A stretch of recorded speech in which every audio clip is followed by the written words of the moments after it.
দক্ষিণ আফ্রিকার প্রচলিত মুদ্রা হল র্যান্ড। প্রথম কোন ভারতীয় মহিলা ইংলিশ চ্যানেল পার হন? আরতি সাহা। পৃথিবীর উচ্চতম বিল্ডিং হল বুর্জ খলিফা। জৈন ধর্মের কোন সম্প্রদায়ের লোকেরা কোনো বস্ত্র পরিধান করেন না? দিগম্বর। বোধগয়ার মহাবোধি মন্দির কে নির্মাণ করেন? অশোক। প্রথম কোন মহিলা দাদাসাহেব ফালকে পুরস্কারে ভূষিত হন? দেবিকা রানী। কার শাসনকালে সাঁচি স্তূপ নির্মিত হয়? অশোক। সুভাষচন্দ্র বসু কোথায় স্বাধীন ভারত সরকার গঠন করেন? সিঙ্গাপুর।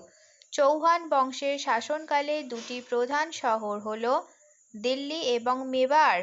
ভারতীয় জাতীয় কংগ্রেসের প্রথম বিভাজন হয় কোথায়? সুরাট।